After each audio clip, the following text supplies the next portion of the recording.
From the back roads and courthouse steps of small-town South Carolina to the late-night studio where the mics never sleep, this is where decisions, rumors, and real stories collide. You're tuned in to the Pot Stirrer Podcast with Jazzy Jeff. Real talk, local issues, no fluff. Well, good Monday evening, everybody, and welcome into the Pot Stirrer Podcast. I am Jazzy Jeff, alongside tonight our good friend who joined us last night, ladies and gentlemen, Mr. Michael Parker, who hence be known as Mike Parker. I just like calling you Mike instead of Michael, you know. I'm more informal that way.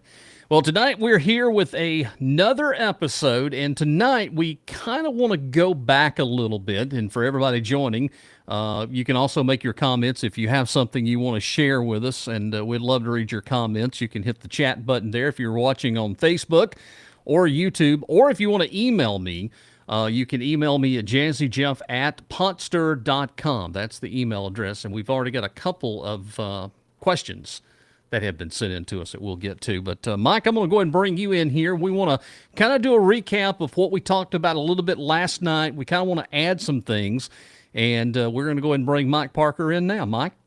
Thank you, Jeff. Again, thank you for your time that you've given us to sort of position ourselves in the opposition to the project there at the South Cove. And just as a reminder from the folks who weren't able to listen last night, everything that I'm trying to talk about can be backed up by the written proposal that's on the city's website agenda, or that the developer said during his opportunity for public speaking at the planning commission meeting. So it's not he said, she said. I heard, rumors on the street, right. Or it's anybody can follow up on all of that. So just as a quick recap, just run through these things to remind everyone that the hotel and condo restaurant is getting the attention, but that's not the real issue. The real issue is stopping the vote to approve the rezoning,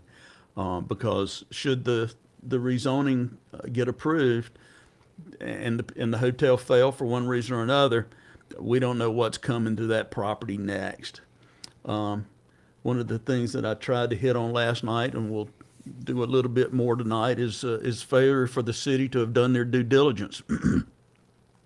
And the Planning Commission at their meeting on March 16th it was a very simple discussion. It lasted all of about 30 seconds.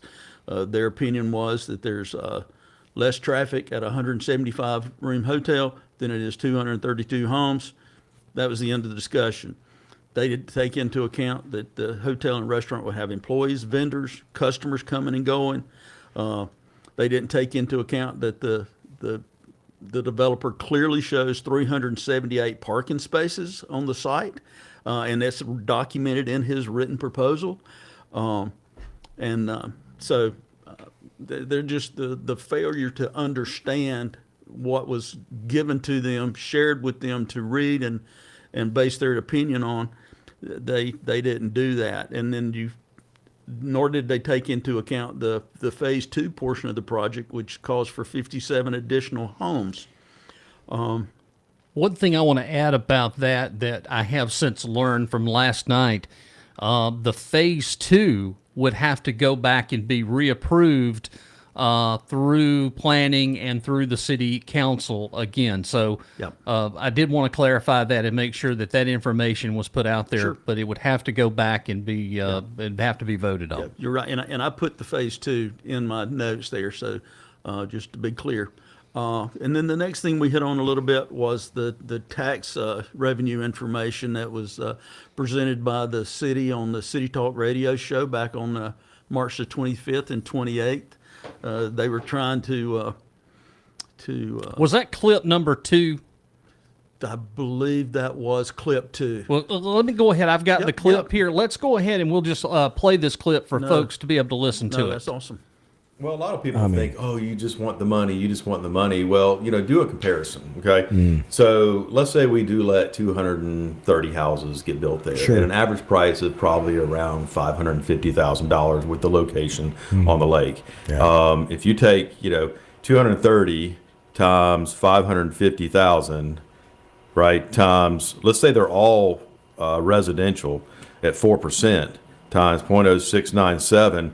That's $400,000 worth a year in revenue that we would get just from the houses, plus the garbage fee that we would get, plus the water and sewer and revenue, plus the vehicles. You think if you have 2 cars per property, at let's do the math. 2 cars per property times 230 times even an average price of $18,000 times 6% times 0.0697, that's only 35 grand. So you're talking about a little over $400,000 worth of tax revenue. Right.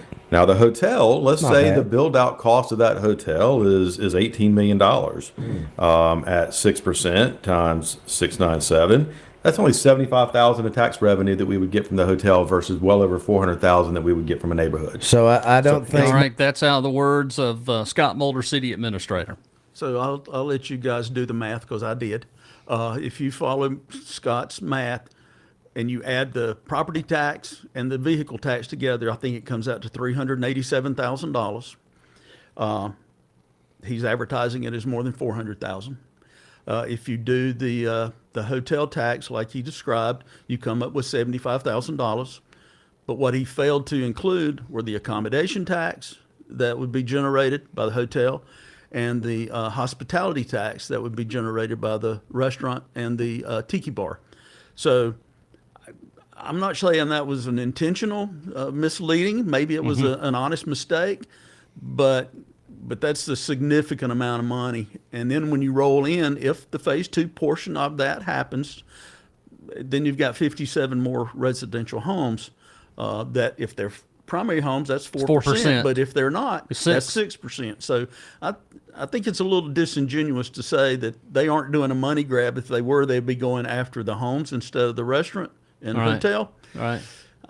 You do your own math to draw your own conclusions. Well, one of the things I think you and I have talked about, we talked about a little earlier before we started the show, is the question now, condo, hotel. Okay, we're hearing it's condos, which means people are going to buy these as a condo, but yet they're going to be turned around and rented as a hotel room for the owners of these condos. So you're not only talking about either 4 or 6%, but you're also talking about accommodations for those people that rent those condos. So does that make sense? I mean, where? Yeah, I don't know where the I don't know where the I mean I right. I don't know where the accommodation tax stops and start. Right. Neither do I know where the short-term rental stuff starts and stops. I know Seneca has a short-term rental agreement. I don't know if it pertains to this area or not. But All anyway. right. Go ahead. Okay, so then the next thing I want to share is we talked about on the air yesterday was the developer Tyler Cox had a meeting at Port Santorini with, I'm going to say there were probably north of 24, 25 people there, and he started talking about he's going to do an amendment. All these things that he said, never mind what's written, the written proposal that's on the city's website that they supposedly reviewed and at the Planning Commission and voted upon, is now coming up for its first reading for the City Council. So never mind what all that says, as he's gotten pushback. It's a moving target, Jeff. He's told you one thing. He's told folks that are the people that have an interest. He's told them one thing. He said one thing at the Port Santorini meeting yesterday. He said one thing in the Upstate Today paper. It's a moving target, and so it's a little bit. So I guess my point that I'm trying to make is the city should only be voting on the written word that was submitted to them in his proposal, and any commentary that he added in a public forum like the Planning Commission meeting, the upcoming City Council meeting. This he said, she said. Well, I meant to say I'm going to do. Those should not be, it should be the written word and only the spoken word that occurred at a public meeting that the city should be voting on. Anything that changes from that should not apply. Let me stop here real quick, and I want to jump in. I want to read. This is the actual email of what has been told that Tyler told me in an email that I received on Friday. Basically, thanking for the call earlier today. Below are some clarification points as it relates to the Sanctuary Cove project. And these are his words from an email. The traffic, as it stands today, the egress on Indian Oaks will remain, but only as a 911 access point to the property. We're continuing to work to alleviate as many traffic concerns as possible within our control, but this is a major step forward. Okay, that's the first one. The docks. He clarifies and says there is no marina. The marina term was incorrectly used as to what we're trying to achieve in relation to our dock situation. By the shoreline management plan, we have the right to place 10 to 12 residential docks. I want you to pay very close attention to what I'm reading, okay? Because we're going to show you something else in just a few moments. Yep. All right, 10 to 12 residential docks that can be placed along the shoreline of the property. This attempt was to install community docks, consolidating the residential dock density for use in a community dock setting. The effort to establish community docks was intended to help minimize shoreline impact, consolidate incoming, departing boat traffic in an effort for safety control the boats in the cove. Also, the docks will only be used by owners and guests of owners, so no public use will be permitted, which would greatly reduce the amount of boat traffic in the cove. The next thing was the amphitheater. This is a complete misnomer that it's my fault for using the incorrect terminology. He admits in my email that he used the wrong terminology. And in the conversation, I brought this up. Words matter. Okay, words does matter, and applications matter. Yep. Because on the application, it does say amphitheater. That's correct. All right, so here's what he is saying. The amenity would be better characterized as a pavilion, which would house activities such as weddings, provide background music for guests by the restaurant patio. It's also important to note that the heavy wooded buffers remaining on the property will deafen any sound drastically that may occur from the development. Now, those are the three things right there. And he says in the email, hopefully this can provide some clarity as to where we stand today.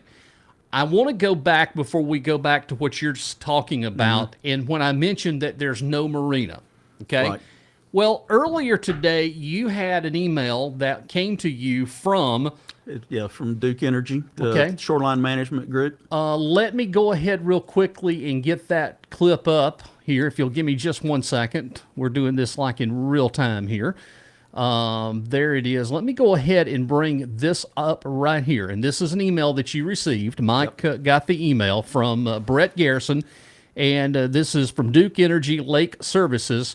That's in part of the South Lake area here. Okay, now let me bring this back up here because I want to read this to everybody. I don't know exactly how many feet of shoreline they have because I have not seen a survey of the property or received any permit request from them. I'm not sure how he's calculating the number of docks allowed, but that depends on many different factors. It is impossible to say how many they may be approved for without seeing a proposal indicating how many lots they're proposing and what the docks will serve. The 3 docks with 8 slips would be considered a marina under our guidelines. Let me go back. Let me read that once again. This is from Duke Energy. We're not making this up. That's right. This is black and white from Duke Energy. Yeah, that was hot off the press. This is hot off the press. The 3 docks with 8 slips would be considered a marina under our guidelines. No wake zones are established by, of course, South Carolina Department of Natural Resources. They install and maintain the all no wake buoys. We all know about those coming into the coves. Yep. That would be up to them. And, of course, he believes the current law requires a 100-foot no-wake zone off docks, and I believe that's the new state law. It has to be 100 feet. But, again, marina. I just want to clarify that this came from Duke versus what we're saying, there's no marina versus a marina. Yep. And this was a big stickler with me because if you grew up here and you've been back in there, this is not a big cove. By no stretch of the imagination. When you have docks all the way one side and you come back out, you got docks on the other side, you're in the very backwater of Lake Kiwi. That's correct. On top of this, if the lake goes down even 5 feet, there's not a lot of water right in here. It's pretty shallow in this particular area.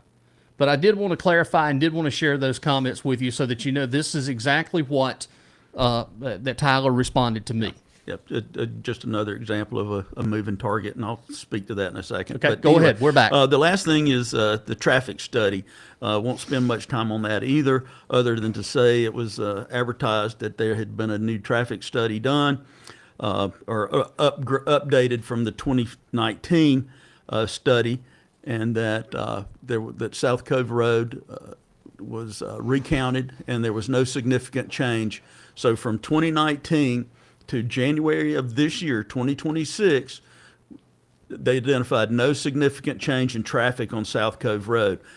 Yet the county records indicate that South Cove Park had an increase from 2020 to 2025 of 109,800 visitors. I'll be careful. That's not traffic. That's an increase in visitors. So if there's 2 or 3 people to a car, you could see how that could be a little misleading. But to think that 109,000 additional people are getting to South Cove, yet there's no traffic increase on South Cove Road, again, is a little bit misleading. And then the last thing was to talk a little bit about. We talked about how the project has been a moving target, and that's what Jeff was just talking about. Jeff was specifically talking about the boat docks and marina versus commercial docks and such as that. But everything about the hotel restaurant piece has changed. Boat storage too has changed. Yeah, the boat storage, it's on its about 3rd or 4th revision as to what that was going to be. So my point is, the developer doesn't know what he's doing yet. City council can't possibly know what's going on because they don't know what they're voting on unless they vote just on the written submittal from February of this year when it was submitted, and what he testifies to at the planning commission meeting and at the council meeting. And even in his proposal, I'll let Jeff read the verbiage that basically says, I don't know what I'm doing yet. Okay, here it is. And again, this is the official paperwork that was filed. This is the application. This is in here. Given the scale of this project, the intent of Sanctuary Cove planned development mixed use narrative and the associate plan is to offer the development sufficient flexibility to respond to inevitable changes in the needs of the community. Here's a key word too in this: market studies. Market studies. You think you had done one before you get this far? I would have thought there would already have been a market study, the analysis of what the market actually needs. Yeah. Nothing of such has been posted or provided. There's nothing that we know of. Brand selection, the economy. There's the other word, the economy. And the opportunities for economic and cultural growth that will present themselves over time. The development plan submitted herein is a conceptual land plan and includes such details as main roads, parkways, green space, hotel, commercial, retail areas. The plan shall maintain flexibility to accommodate specific soil and topographical conditions. Here's the deal. There's no soil study been conducted. He said that. Yep. He said that before he can do construction that they have to go, and this is any construction, you have to submit a soil analysis. Yeah. I mean, it's a multi-story building. There's going to be, foundation is going to be an issue. Exactly. The plan shall maintain flexibility to accommodate all of that, environmental concerns, and we'll talk a little bit about the environmental concerns tonight, physical constraints, market conditions, and design parameters. Accordingly, this plan is only a concept plan developed to test site capacity and development feasibility. So what you're asking for is to approve this, but then it all may change. That's correct. You're asking for approval when you set in your plans, but if something comes up, you're asking for a blanket check to change everything. That's correct. So while much time and effort have been put into the preparation of the plan, adjustments at the time of concept plan. Yeah. And then it goes on there. Yeah. So again, in this next picture, I want to show you something here that Mike and I were talking about. This is the actual concept here of everything of land around the city. It talks about city limits, the industrial, downtown, commercial node, commercial corridor. I want you to pay particular attention back up here in the very top corner where Highway 28 is at. Okay? That right there is listed as a commercial corridor. The city wants that. They want to be able to develop Kiwi School Road. If you'll see map 7.5, future land use for the city. Let me take you out on another location. If you will take out and look on 130, they've got 130 going out all the way, and Neary's cut off. But if you'll take a look right there, that's what they're wanting to do with that commercial corridor around 130. All the way around. Even back over here, they want the Target. They've even got back over here, the Target now is in that little play right back over here off 123 and stuff. I mean, but somewhat in defense, at least Target's on a 4-lane major highway. You can get in and get Kiwi out right School now. Road Is and not. 130 in those areas, not exactly prepared for that kind of commerce. Well, I mean, again, this is why back in October, and I want to reiterate that the city administrator went before the school district and asked for the school district to allow this annexation of the old Hamilton Career Center. It's now the Bountyland Educational Center, and it fits right into that future land use for the city. Yeah, they also reached out to what used to be Collins Children's Homes, now Collins Family Ministries. Really? For annexation as well. I think they've denied it strongly. So here's the big deal with all of this. This is just a small little taste of what we're actually seeing. And this kind of issue is happening everywhere, Mike. Since COVID came, and we're 6 years moved from COVID, we have just seen this huge, massive amount of influx of growth and development. But when are we going to say, wait a minute, we got to stop this? We've got to have a plan in place. Let's talk about the infrastructures. We're not even addressing half of what I said last night. Tell me how much it's going to cost me as a taxpayer in the city of Seneca for additional police, fire, the infrastructure, garbage.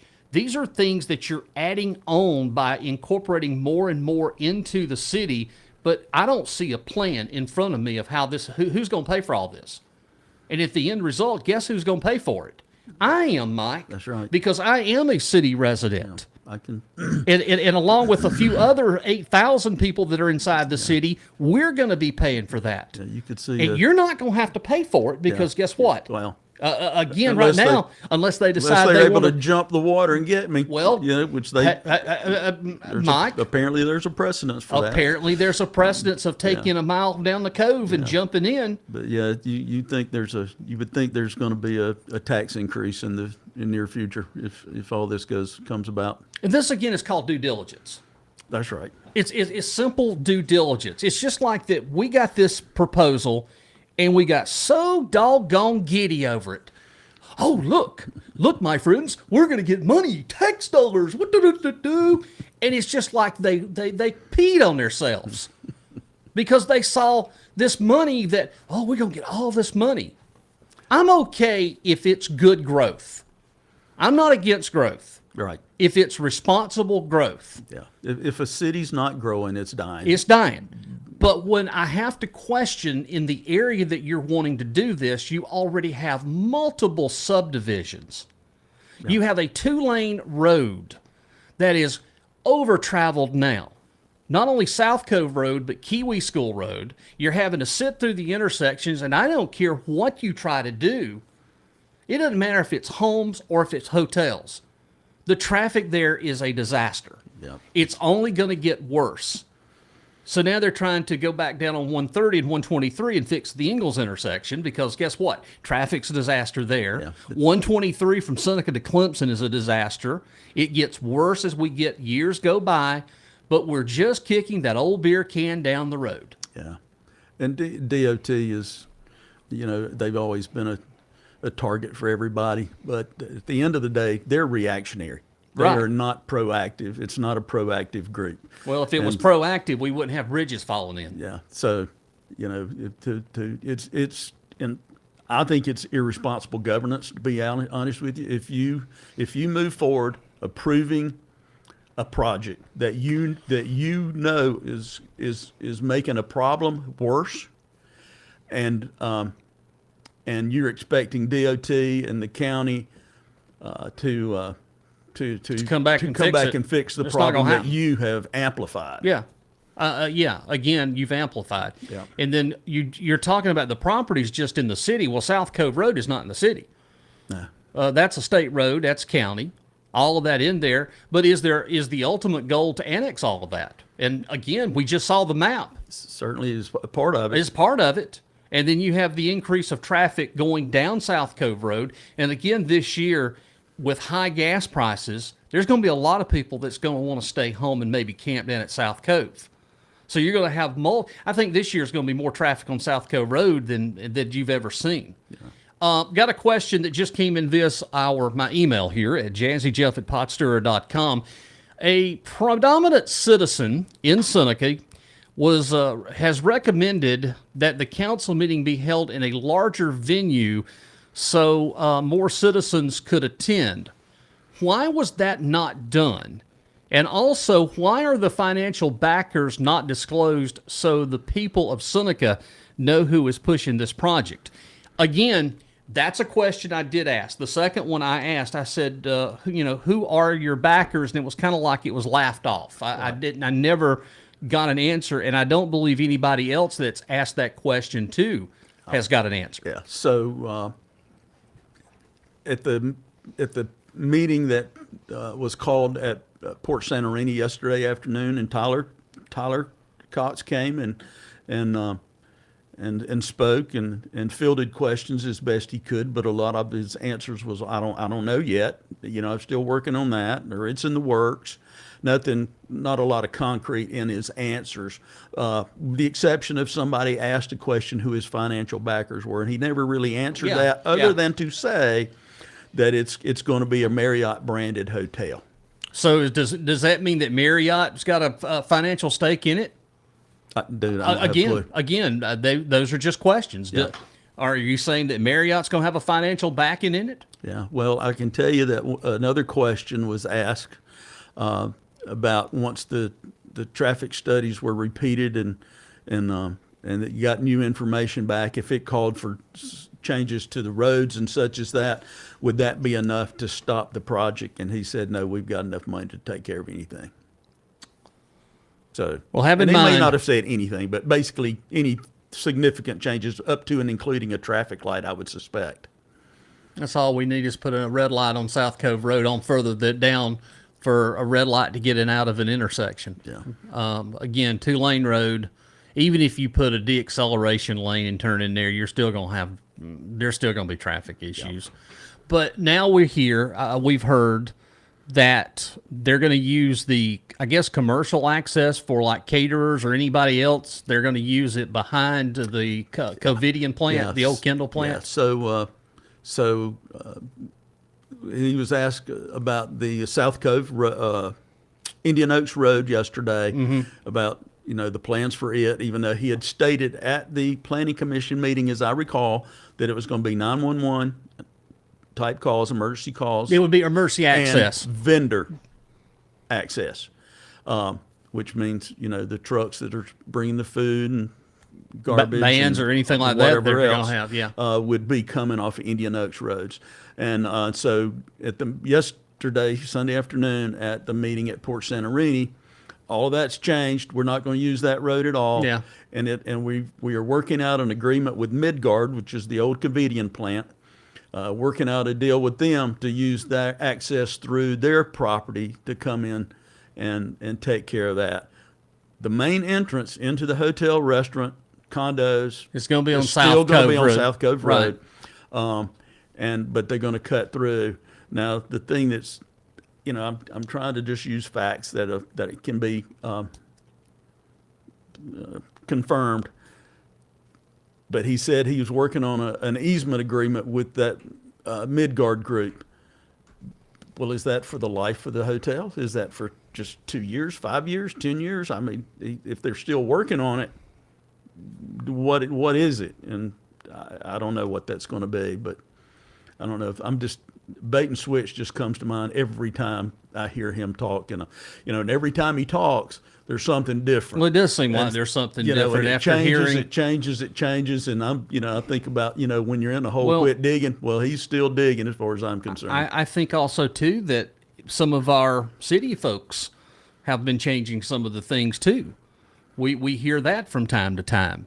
Yeah. I got a couple of comments that's holding real quick, Mike. Let's get to Sure. Michael. Has got a very legitimate question. Michael Burnside, thanks for checking in this evening. What are the pros and cons to this proposal, if any? Not familiar with this. Well, the pros, I guess I could say the pros, is tax revenue. It's money for the city. It puts money in the coffers. That would be one of the pros. The cons, unfortunately, coming up here very shortly, if you'll stay with us here, I got about 2 pages of cons here that I'm going to read, and we're going to talk all about this. Yeah. Again, if the application had all this and it was listed step by step, I still think that there would be an issue, but I don't think it would be near as bad. Yeah. I again, right now, I think what we're fighting for is saying, look, okay, you're asking for, once you cross that line and once you approve this change, well, there it is. You're done. Are we going to be? We're going to be on the hook for a whole lot of other things. Yeah, and from a pros and cons standpoint, I would think that the city planning department, maybe the planning commission, would have in some of their closed sessions or whatever behind closed door conversations would have developed a list of pros and cons as a part of their decision making process. But that none of that's been shared that I know of with anybody. I don't either. Phyllis, good evening to you. Thank you for checking in here. The city and developer acknowledge that the additional traffic burden, and they do. They acknowledge that there is going to be another traffic burden, but their stance is we have no control over those roads, so it's not our problem. They're essentially pouring gas on a fire and waiting for the fire department to clean up the mess. Yeah. Let me give you a little backstory. You have the county, I think it's about maybe 1 or 2 years old now, that substation there. The fire department. The fire department, the Bountyland substation. Originally, it was supposed to be built on South Cove Road. Yeah. It went so far as they cleared the site. It's right beside the school maintenance shop. They leveled it out and put in a drive. All of a sudden, it came out that that property wasn't a good location. Wonder why? And I'll tell you why. The traffic. The traffic was already a nightmare. So that's why they worked with Maranatha Church and got the property beside the church. They moved the substation there because they felt that would have been the better location. Do you know that there's been issues with them trying to get out to run a fire or medical call? That the wreck was at the intersection, but they've had to go up Kiwi School Road through Tanglewood to come back down just because of traffic. Yeah, if you travel that road with any frequency, you find it backed up from either from South Cove back towards the CVS 28 intersection, or from the 28 intersection all the way back through the South Cove intersection and halfway down to the Hamilton Career Center road. I want to go back to our email that we had. I don't think I finished answering the full email.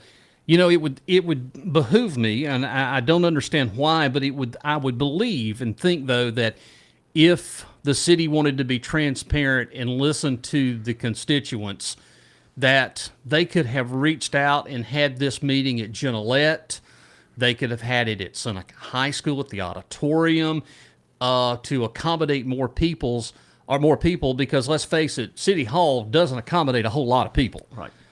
And this is an issue that affects not only the citizens, the residents of Seneca, but it affects everybody within 500 feet outside the city. Yeah. You know, something DOT, they got burned on several years ago about just not necessarily making their project plans as transparent as some of the legislators decided they should be. Correct. And so one of the very first public forums that SCDOT did was for the Sheep Farm Road widening Remember and, that. and extension.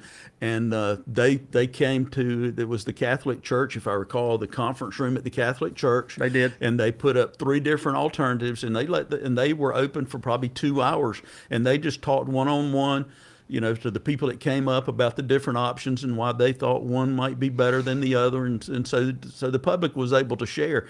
That same type conversation happened at City Hall last week about SCDOT. Yeah. In fact, Ben Olson, the District 3 traffic engineer from Greenville, did the presentation, and it was an open forum. You could walk up to Ben and say, what about this? What about that? Well, that's what I was Perhaps preaching the at. city, maybe not every single item that the city takes on needs that level of But conversation. this one does. This one should have. This had one that. should have been. And again, I want to direct your attention to another little issue prior last year. Mike, we had an issue where a developer there at Carver Landing, or Carver Road, that was next to Cross Creek. They were going to put all those 400 something homes in there. They were going to, first of all, annex it, and then they were going to turn around and rezone it into the city. That raised all kind of stinks. Everybody jumped up in arms, like enough is enough, enough is enough. And this was going to have 400 something homes on this little property, but it's just like, okay, we can't have this here. And we're talking about the same thing, 232 homes. Again, I'd rather take the 232 homes and be done with it. Let's go to the house. Yeah. Build all day long, 232. And again, he can do that right now. He can correct. start the construction for 232 now. Yeah. You're asking to change all of this for just this one little area that doesn't have but one road access, which is South Cove. A 2-lane road. Yep. This is not a 4-lane road. This is not like the Lodge at Clemson. It's nothing like that. It's not like Cascade Point down off 59 and 4 lanes. Highway, 59 and then exactly. and what's that? Wells Highway. You got the Wells At Highway. least you got 4 lanes and a turning median, if I recall. You got all of that. Yeah. So this is the difference. And again, this goes back. Another comment just come in here on this Monday evening. Appreciate you being with us here as we're doing a special show here tonight. Again, tomorrow night, 6 o'clock, is council meeting at City Hall, downtown Seneca. I would suggest you get there very early, because if not, you're going to have to stand in the lobby, and you're probably not going to be able to hear, because that was the issue during the last meeting. The Planning Commission meeting. That people were standing and they were supposed to have been somebody to come out and talk to them. Well, no one ever did. And there were a lot of upset people that left that meeting because, again, they felt it was a farce. I knew going into that, and I explained to you all what was going to happen. Yeah. It was going to be rubber stamped, because that's the exact same way that this development that happened down near Cross Creek, that's the way it was last time. It was rubber stamped. Yes, goodbye. Okay, send it to the council, be on our way. Yeah. That's what happened. Yeah. And maybe, the commission made a point a couple of times during their planning commission meeting on March 12th, 16th? Yeah, 16th? 16th. That they were volunteers. Well, maybe they ought to be paid so they can spend a little more time getting into the documents that are being submitted so they can understand the entirety of what they're being asked to Well, I would approve. think, though, that they're supposed to be the first line, and they were the ones that, to me, it would fall under the Planning Commission to go through and do the due diligence for the city council and make a legitimate legitimate decision. Right. And it just seems like it was all put together, done in 15 minutes. Let's go home. Let's get supper. We're done. Yep. That's not the way that good government doesn't work this way. Yeah. Good government listens to the constituents. They answer the questions, and they do the due diligence. This is a major project. Okay, this is a huge major project, and you've got all these questions that are coming up. I even recommended to Tyler. I said, Tyler, you need to host a meeting. You need to host a multiple meeting, not just these drop-ins, but a meeting where the community comes to you, that they can voice these concerns, and then they can get their questions answered. Because I believe there's a lot of these questions that were not even answered to begin with. Yeah. Well, the only problem with that is it's just another moving target. Yeah, well, You don't know what you again, don't know what you're getting. You're right. And if it's not on paper what they're voting on, they're voting on this. And again, it's called checks and balances. Right. Elizabeth, let me check in with you real quick. You've been hanging on here with on our feed here. As a person from Seneca who has been gone for 12 years, I was appalled at how Seneca, Clemson, Anderson had grown. It looks nothing like my beloved hometown. When is growth enough? Well, we've been asking that question for the last 2 years. Yeah, you're going to get into that in your editorial I'm going to get into that in just a few moments. When is enough? And again, taking a look, I don't want to sound the alarm, but the Neary project, something's going to happen here soon. Yeah. Because the county cannot. There's no stopping. They can't stop. Particularly with that area down there being an opportunity zone. We're going to see. We could see again in my lifetime. I think we're going to see a whole new town. Neary is going to be its full. They've already got a zip code, so Neary is going to be on the map. I mean, that's going to be the city of Neary. Well, I don't know about that because Seneca's going to try to annex that probably. Anyway, Phyllis checks back in real quickly. The developer will only be responsible for the roads inside the hotel and condo area only for a short time, of course. Not South Cove Road, not Kiwi School Road, not any increase in more congested roads. The county and state will have to step in later to fix this mess at all the residents' cost. Yes. That's correct. That is correct. Yeah, that's the city making a decision that my tax dollars are going to have to fix. Yeah. And then my tax dollars will have to pay the state and county, plus I have to pay the city too. Yeah. Well, so we I'm just helping. appreciate that. We appreciate Mike, your support. listen, I appreciate all I can do for y'all. If there's anything us Seneca residents can do for you, we really do appreciate it. While I'm not getting anything out of this. Again, you got a little bit more time. If you want to ask a question, we'll try our best to answer it. But again, I urge you tomorrow night, 6 o'clock. I don't have any inkling on how this is going to go.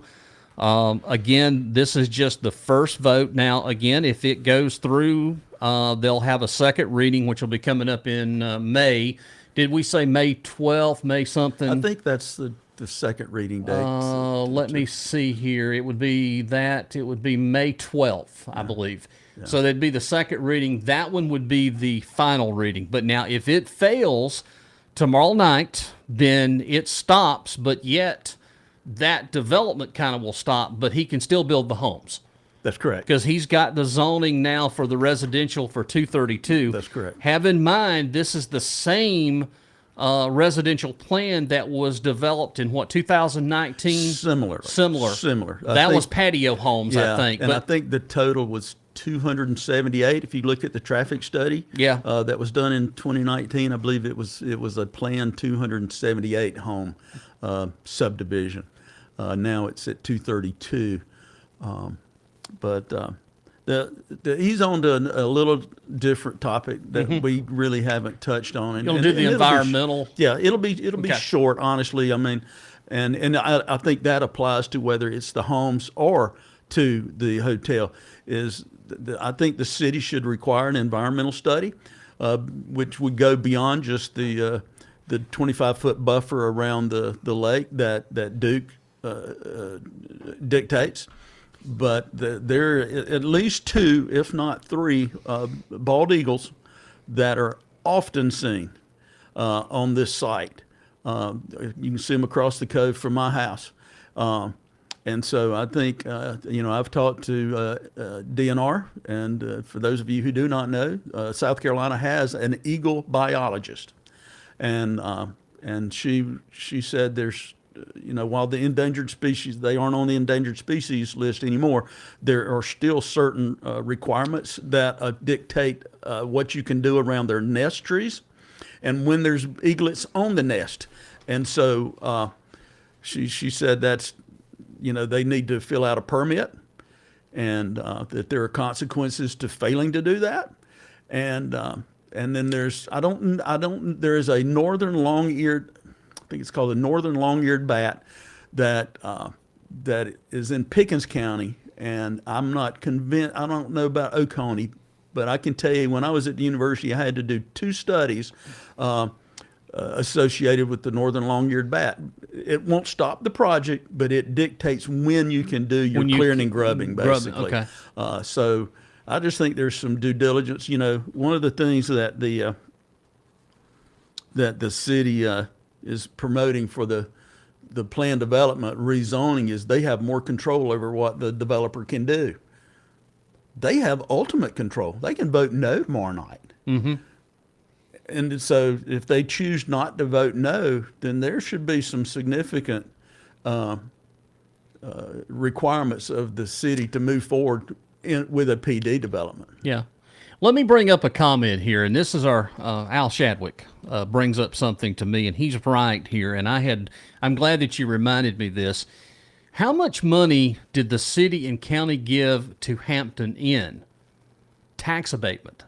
And they did.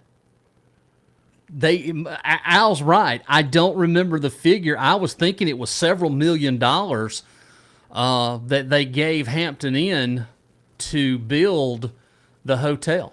I do remember that. Yeah, I had a former city of Clemson employee tell me the other night that Oconee County paid $2 million for the Hartwell Village development, not to go to Pickens County, but to come to Oconee. To stay in Oconee. And I think I'm okay with that, really. Because what was going to happen, Clemson was going to jump the county line and annex that into the city of Clemson. Mm. That was going to happen. That was going to be inside Clemson. That again, you would have Clemson over in Oconee County, and if that's going to be the case, we should go back to the county lines prior to '68 when Clemson University was in Oconee County. That's right. That's a story for a whole nother time. Right? Okay. Yeah. It was $2 million that for that Hampton Inn project. $1 million for the city and $1 million for the county. I had forgot about that, and that was just like maybe 10 years ago, maybe less, maybe less than that. But yeah, that was the big deal. And we used to do stuff like that. We would take tax dollars just to throw at industry and businesses just to get them to come here. And have you heard of the fee of lieu in tax? Anderson County's got a mess right now on the first reading of the Duke Power project down there. Right. They've given them the whole kitchen sink for 40 years. Now, great deal for Duke, right. But for Anderson County, that is a putrid deal. And again, I'm thankful that we kind of have held the line here in the last 3 or 4 years with our current council of these fee in lieu of tax agreements. But still, there's got to be some way that we can move through and do this responsible growth. That's the issue that I have right now, is that, okay, we see dollar signs, bam, bam, bam. Again, in the coming weeks on the show, we're going to get into some more topics concerning the development and stuff. I don't know where this Kiwi River thing is at. I don't think that's on the table right now, but it still is. There's designs for it. So let's take a look at that. 1,800 homes. Again, right now, the Neary project can go, it can go forward. They can put 2,000 homes and not even have to have county approval. Well, that is the count. They would get the county approval. It would depend if they put sewer. I think it's 4 homes per acre for sewer, and it's 2 homes an acre for septic. I think that's the ordinance or the way it works. But anyway, we've got issues, and these developments are in the wings. And if you go through Seneca right now, take a look at all the other developments that are happening. Okay, we've got one on Dalton Road, huge development. That's right. We've got one on South 4th Street just below me that's taking up the whole mountainside right below Madison Point. Yep. All the others on the outskirts, we've got the Cascade Point, the Seneca Falls. So it's not like we don't have development going on. I'm more worried about the homes for the middle and low income. That's what we don't have. I haven't been down South 6th Street here in the last day or two to find out if they're supposed to be starting the J.P. Stevens renovation. They're supposed to be starting the apartments. I mean, there was big signs that went up. I was a big proponent of that project because it was supposed to be based on income, and that puts that in an opportune zone because there's people that need homes. Sure. Oh, absolutely. But yet, let me tell you something. But yet, I hear tell that they won't annex the Utica Mill Village unless the county gives them $10 million. So, yeah, they want the county to pay the city $10 million to annex that, which should have been annexed 30 years ago, 40 years ago. It's close to the police department. It's already close. It's close to their Propex plant, which is the Seneca Rail Park. Yep. And again, Al says rules have to be the same for everyone. I agree. That's right. I agree, Al. You're 100% right. Yeah. There's another comment, too, that I can get into real quick about municipal overlay, and I'll explain what municipal overlay is. Basically, the developer can't do shopping. So if you have one set of standards and one set of standards that are too different, then the developer can shop what's going to be the best. If you have a municipal overlay, if that developer chooses to build in the county, well, then it's going to match the same thing as the city. Yeah. That's something that I think our county council has been trying to put through, but you're going to get resistance. To Al's point, the rules should be the same for everybody. Everybody. Well, the developer has been working with the city on this project since November. The public's had 15 minutes. Yeah. Any more final things before I get to this? No, Jeff, I'm good. Again, Okay. Thank you for your time. Appreciate Listen, it. Mike, it's a pleasure. Again, whatever happens. We'll know tomorrow evening. I don't mind losing the fight as long as it's a fair fight. As long as it's a fair fight, we have done our best to get the information out here. You, if you're watching, the best thing I can do is share this video and urge your friends and neighbors and everybody that lives inside the city. If you are a city resident, you need to show up tomorrow and let your voice be heard. If you live inside the city, tell these people how you really feel. And again, I just want to remind you, there's an election next year, 2027. There's an election next year, and there's a couple of council seats. But I want to mention this real quickly before I get into it. There is one city council member that I will say has done a wonderful time, or not a wonderful time, but has really, I believe she has the heart for Seneca, and she loves the town. She loves the Seneca, and that is Lakeisha Benson. Yeah. Lakeisha has done a remarkable job. We don't always agree on everything, but she at least has crossed the line to listen. She's concerned. Yeah. I believe she's concerned, and she has done everything she can to get the facts. Yeah. And I think Lakeisha gets kudos is what I expect in elected representatives. Yeah, she to give her credit, she actually came to mine and my wife's house right after the planning commission meeting. Yes. And she's probably spent 30, 45 minutes just talking about this project. Of course, she spent another 30 or 45 talking about her son because my wife taught him. Right, exactly. But no, I think she's been it certainly appears to have been open-minded and open to comments. She has.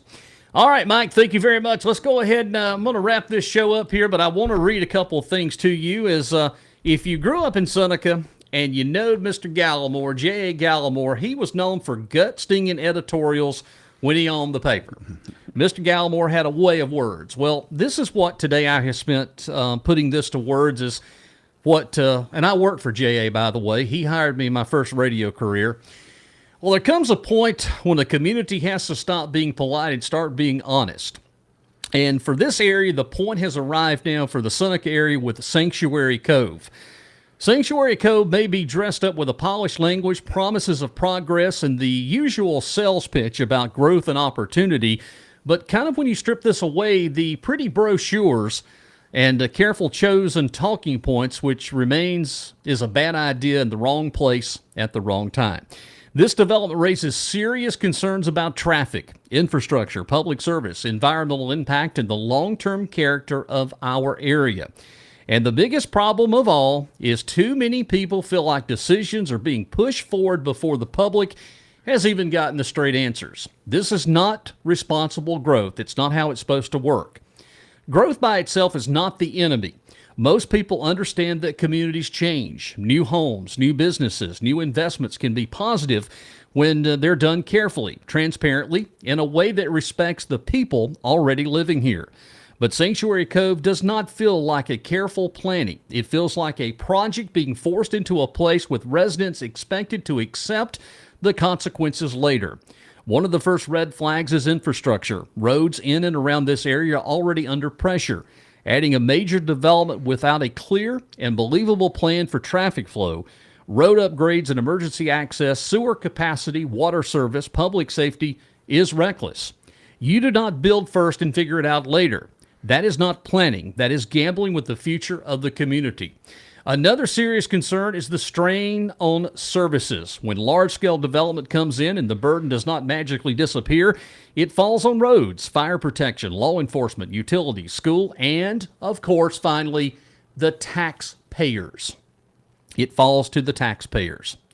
The public deserves to know exactly who pays for what, when improvement will happen, and whether local residents will be left holding the bag when costs rise. If those answers are vague, incomplete, and consistently changing, that alone should be enough to hit the brakes. Then there's the issue of trust. Too many people feel like the public is being brought into the conversation only after major pieces are already moving. That creates suspicion, and frankly, it should. A project of this scale should be open, clear, and easy for the public to understand from day one. Instead, many citizens are left trying to piece together information from meetings, rumors, documents, hallway conversations. That is a terrible way to build confidence. And let's be blunt, once a development like this is approved, there is no easy do-over. You cannot unbuild it. You cannot undo the traffic. You cannot undo the roll back the pressure on services. You cannot restore the rural feel, the open space, or the small town character once it's gone. When leaders make a mistake this large, the community lives with it for decades. And that is why this moment matters. If Sanctuary Cove is truly a good idea, then it should be able to survive through public scrutiny, detailed questions, independent review, and a slower, more careful process. If it cannot survive that, then it has no business being approved. So what should be done? Well, first, local officials should pause this process. They should not slow walk it, not dress it up, pause it. No rushed approvals, no shortcuts, no moving the public along like they're standing in a way of progress. A full stop is warranted until the public gets complete answers. Second, there needs to be full transparency. That means every major document, every infrastructure study, every traffic concern, every service impact estimate, and every annexation or zoning implications should be clearly made available to the public. That is the public, the constituents. No maze, no decoding required, just the facts out in the open where everyone can see them. Third, there should be meaningful public input before any final decision is made. Not a box-checking exercise, not a hearing where minds are already made up. The people who live here deserve a real voice because they're the ones who will have to live with the outcomes. That's you and that's me. Fourth, local leaders should ask a basic question that too often gets ignored. Does this project fit the community? Or is the community being asked to bend itself around the project? The question cuts right through the spin. Good development respects the place it enters. Bad development expects the place to surrender. Finally, elected officials and decision makers need to remember who they work for. It's not the development. It's not the consultants. It's not the loudest insiders in the room. They work for the people of this community. This is their job. It's not rubber stamp growth. Their job is to protect the public interest. Sanctuary Cove is a bad idea because it asks the community to take on too much risk for too little certainty. It threatens to change the character of the area without proving the benefits outweigh the damage. It raises more questions than it answers. And when that happens, the answer should not be move forward anyway. The answer should be no. Because once the concrete is poured and promises fade, this community will be left with the reality. And the reality is always of sticking around a lot longer than the campaign slogans and the developer presentations. If our leaders truly care about smart growth, public trust, and protecting what makes this area special, They should reject Sanctuary Cove as it stands now and demand something better or nothing at all. Sometimes the best decisions a community can make is not chase the next big thing.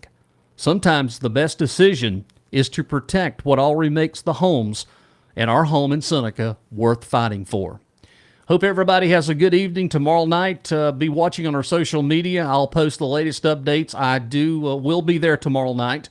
And one way or the other, we're going to find out the course of Seneca. Does it change? Do we get a say in what happens? Or are we moving backwards? I don't know the answer, but we'll know tomorrow night on the first reading. If it passes, there'll be another reading. And again, it could fail on the second reading. And then we're back to square one. But I do believe that there needs to be something that looks at this, and we need, as the city residents, and I am one. My grandparents worked; they didn't work for 40-something years down that cotton mill for nothing to teach me a thing or two. I love my hometown. I just don't love what's going on right now.